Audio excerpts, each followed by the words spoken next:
ایک کلمے کے ساتھ فَأَتَمَّهُنَّ پس اس میں وہ کامیاب ہوئے۔ قَالَ إِنِّي جَاعِلُكَ لِلنَّاسِ إِمَامًا، اللہ رب العزت نے فرمایا اب میں آپ کو لوگوں کے لیے، جہان والوں کے لیے امام مقرر کرتا ہوں۔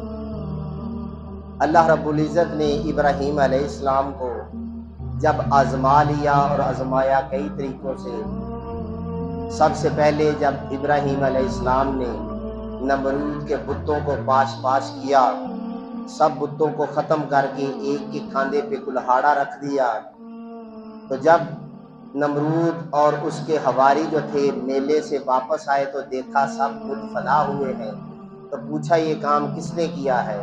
تو انہوں نے کہا ایک لڑکا ہے جو ہمارے خداؤں کو برا بھلا کہتا ہے، یہ ضرور اسی نے کیا ہوگا۔ حضرت ابراہیم علیہ السلام کو نمرود کے دربار میں بلایا گیا، سب لوگ نمرود کو سجدہ کرتے تھے اور وہ خدائی کا دعویٰ کرتا تھا، اس کے حواری اس کو خدا مانتے بھی تھے۔ جب حضرت ابراہیم علیہ السلام نمرود کے دربار میں آئے، آپ نے اسے سجدہ نہیں کیا۔ نمرود کہنے لگا کہ اے لڑکے تو نے مجھے سجدہ کیوں نہیں کیا؟ آپ فرماتے ہیں میں صرف اور صرف اپنے رب ذوالجلال کو سجدہ کرتا ہوں، اس کے علاوہ کسی کو میں سجدہ نہیں کرتا، میں کسی کے آگے نہیں جھکتا۔ اس نے کہا تیرا رب کون ہے؟ آپ نے فرمایا الذی یحیی و یمیت، میرا رب وہ ہے جو زندہ بھی کرتا ہے اور مارتا بھی ہے، جو زندگی بھی بخشتا ہے اور موت بھی دیتا ہے۔ تو نمرود کہنے لگا یہ کون سی بڑی بات ہے، زندگی میں بھی دے سکتا ہوں اور موت میں بھی دے سکتا ہوں۔ اس نے دو بندوں کو بلایا، ایک کو سزائے موت ہوئی تھی، اس کو اس نے بخش دیا، اس نے کہا جا تجھے چھٹی ہے، اور ایک بندہ جو گناہ گار نہیں تھا، بے گناہ تھا، اس کو بلا کے اس نے پھانسی پہ چڑھوا دیا، اس کو سزائے موت دے دی۔ اس نے کہا یہ کون سی بڑی بات ہے، جس کو سزائے موت تھی اس کو میں نے بری کر دیا ہے، جو بری تھا اس کو موت دے دی، زندگی میں بھی دے سکتا ہوں اور موت میں بھی دے سکتا ہوں، یہ کون سی بڑی بات ہے؟ آپ نے فرمایا میرا رب وہ ہے جو سورج کو مشرق سے نکالتا ہے اور مغرب کی طرف غروب ہوتا ہے۔ اگر تو خدا ہے تو آپ نے فرمایا کہ سورج کو مغرب سے نکال کر مشرق کی طرف غروب کر کے دکھا۔ وہاں وہ لاجواب ہو گیا اور اس نے انتظام کیا کہ ابراہیم علیہ السلام کے لیے چیخا جلائی جائے، آگ جلائی جائے، اس میں پھینکا جائے۔ آگ جلائی گئی، 1 ماہ تک وہ لکڑیاں اکٹھی کرتے رہے۔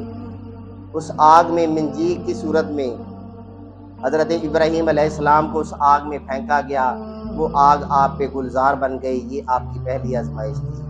دوسری بیٹا پیدا ہوا حضرت اسماعیل علیہ السلام، اللہ رب العزت کی طرف سے حکم ہوا کہ اسماعیل علیہ السلام کو بیابان جنگل میں چھوڑاؤ۔ آپ اپنی بیوی اسماعیل علیہ السلام کی والدہ حضرت ہاجرہ اور اسماعیل علیہ السلام کو بیابان جنگل میں چھوڑ آئے، کچھ چنے اور پانی دے آئے۔ وہاں نہ کوئی چرند نہ پرند نہ کوئی انسان تھا، اور وہ جگہ کون سی تھی؟ وہ مکہ مکرمہ والی جگہ تھی، وہاں چھوڑ آئے۔ اسماعیل علیہ السلام کی ایڑی لگنے سے زمزم پھوٹ پڑا، یہ دوسرا امتحان تھا۔ اور اس کے بعد جب اسماعیل علیہ السلام جوان ہوئے، اللہ رب العزت نے فرمایا میری راہ میں قربانی کرو۔ آپ نے گائے ذبح کی 100، پھر خواب آئی میری راہ میں قربانی کرو، 100 اونٹ ذبح کر دیے۔ تیسری دفعہ آئی اپنے بیٹے کی قربانی کرو، آپ نے بیٹے کو لیا اور اسی جگہ پہ لے گئے، جا کے قربان کرنے لگے۔ اللہ رب العزت نے بیٹے کی جگہ پہ دمبے کو لٹا دیا اور دمبے کی قربانی ہو گئی، جو آج ہم پہ فرض ہے۔ یہ دوسری آزمائش تھی۔ اور تیسری، فرشتوں نے اللہ کی بارگاہ میں عرض کی کہ مولا ابراہیم علیہ السلام کے پاس بہت زیادہ مال و دولت ہے، اس لیے وہ تیری زیادہ پوجا اور عبادت کرتے ہیں۔ تو اللہ نے فرمایا فرشتوں جاؤ، جا کے ابراہیم علیہ السلام کا امتحان لے لو۔ فرشتے پہنچے، حضرت ابراہیم علیہ السلام کی بہت زیادہ بکریاں ریوڑ تھی، ہزاروں کی تعداد میں تھے۔ فرشتے نے جا کر انسانی شکل میں کہا اللہ اکبر۔ حضرت ابراہیم علیہ السلام فرماتے ہیں کہ اللہ کے بندے یہ میرے محبوب کا نام ہے، یہ تو نے نام لیا ہے، مجھے پسند آیا ہے، ایک دفعہ اور نام لے دے۔ اس نے کہا میں نام پہلے تو فری لے دیا ہے، اب میں نام لوں گا تو دو گے کیا؟ حضرت ابراہیم علیہ السلام فرماتے ہیں اگر تو نے اب اللہ کا نام لیا تو بکریوں کا آدھا ریوڑ تمہارا۔ اس نے کہا اللہ اکبر، آپ نے آدھا ریوڑ اس کو دے دیا۔ پھر فرمایا ایک دفعہ اور کہہ دو۔ اس نے کہا پہلے آدھی بکریاں دی ہیں، اب کیا دو گے؟ فرمایا یہ ساری کی ساری بکریاں تمہاری۔ اس نے اللہ اکبر کہا، ساری بکریاں دے دی۔ آپ نے پھر فرمایا کہ ایک دفعہ اور کہہ دو۔ وہ کہنے لگا پہلے تو آپ کے پاس بکریاں تھی، ساری کی ساری مجھے دے دی ہیں، اب کیا دو گے؟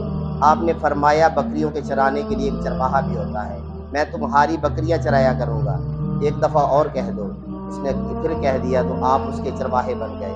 پھر اس نے فرشتے نے آپ کی بارگاہ میں عرض کیا، اللہ کے نبی میں فرشتہ ہوں، نہ مجھے بکریاں چاہیے نہ مجھے چرواہا چاہیے تھا، میں تو صرف اللہ کی طرف سے آپ کی آزمائش کے لیے پہنچا تھا۔ تو یہ سب ابراہیم علیہ السلام کی آزمائشیں تھیں۔ جب یہ آزمائشیں ہو چکی تو اللہ رب العزت نے فرمایا وَإِذِ ابْتَلَىٰ إِبْرَاهِيمَ رَبُّهُ، جب اللہ رب العزت نے ابراہیم علیہ السلام سے آزمائش لے لی، فَأَتَمَّهُنَّ، بس وہ اس میں کامیاب ہو گئے۔ اب انعام کیا دیا؟ اللہ رب العزت نے فرمایا میں ساری مخلوق کے لیے، ساری کائنات کے لیے، سب انسانوں کے لیے آپ کو امام مقرر کر دیا ہے۔ یہ شریعت میں ایک قاعدہ بن گیا، تصوف کے لیے ایک قاعدہ بن گیا، روحانیت کے لیے ایک قاعدہ بن گیا کہ جس کسی نے بھی حقیقت کے راستے پر چلنا ہے، طریقت کے راستے پر چلنا ہے، اس کے لیے آزمائش شرط ہے۔ جو کوئی اللہ رب العزت کی رضا کے لیے آزمائشوں سے گزر گیا اور اس کے دل میں نہ کوئی شکوہ ہو اور نہ کوئی چہرے پہ ملال ہو، اور وہ ہر طرح سے آزمائشوں میں گزرنے کے باوجود بھی ہر طرح سے مطمئن ہو، کسی طرح کا اس کے چہرے پہ نہ اس کے دل میں ملال ہو، اور ملال جیسی چیز نہ کبھی اس کے قریب بھٹکی تک ہو، تو اللہ رب العزت اس کو انعام و اکرام سے نوازتا ہے۔ اللہ فرماتا ہے میرے بندے میں نے تجھے خوف میں مبتلا کر کے آزمایا، میں نے تجھے مال و دولت سے آزمایا، میں نے تجھے پریشانیوں سے آزمایا، میں نے تجھ پر پریشانیوں کے پہاڑ ڈھا دیے، میں نے اولاد سے آزمایا، میں نے تمہیں جان سے آزمایا، ہر طرح کی مشکلات تجھ پہ ڈائیں، مشکلات کے پہاڑ ڈال دیے، لیکن تم نے ہمیشہ صبر اور استقامت سے کام لیا۔ جب تم نے صبر سے کام لیا ہے تو اللہ رب العزت پھر فرماتا ہے یہ ساری مشکلات کو کاٹ کر نہ اولاد کو دیکھا، نہ مال کو دیکھا، نہ جان کو دیکھا، نہ مال و دولت کی پرواہ کی، اللہ رب العزت فرماتا ہے فَأَتَمَّهُنَّ، پھر اس نے ان تمام چیزوں سے کامیابی کر لی۔ جب اللہ رب العزت نے مال سے بھی آزما لیا، دولت سے، نفس سے، جان سے، مال و دولت سے، ہر طرح سے آزما لیا، فَأَتَمَّهُنَّ، پھر وہ کامیاب ہو گیا ہے۔ تو اللہ رب العزت نے فرمایا جب ان ساری آزمائش سے بندہ کامیاب ہو جاتا ہے تو پھر اسے انعام ملتا ہے۔ انعام کیا ملتا ہے؟ اللہ رب العزت فرماتا ہے جن جن چیزوں سے تمہیں آزمایا گیا تھا تم سب پہ قائم رہے اور کامیابی میں رہے، تو اللہ رب العزت فرماتا ہے وہ ساری کی ساری چیزیں پھر اس بندے کے قدموں میں ڈھیر کر دی جاتی ہیں۔ جب اللہ کے راستے میں اس کی عزت کو نہیں دیکھا، پھر اس عزت کو اللہ رب العزت اس کے قدموں میں لا کے رکھ دیتا ہے، جا جس کو چاہے عزت دے دے۔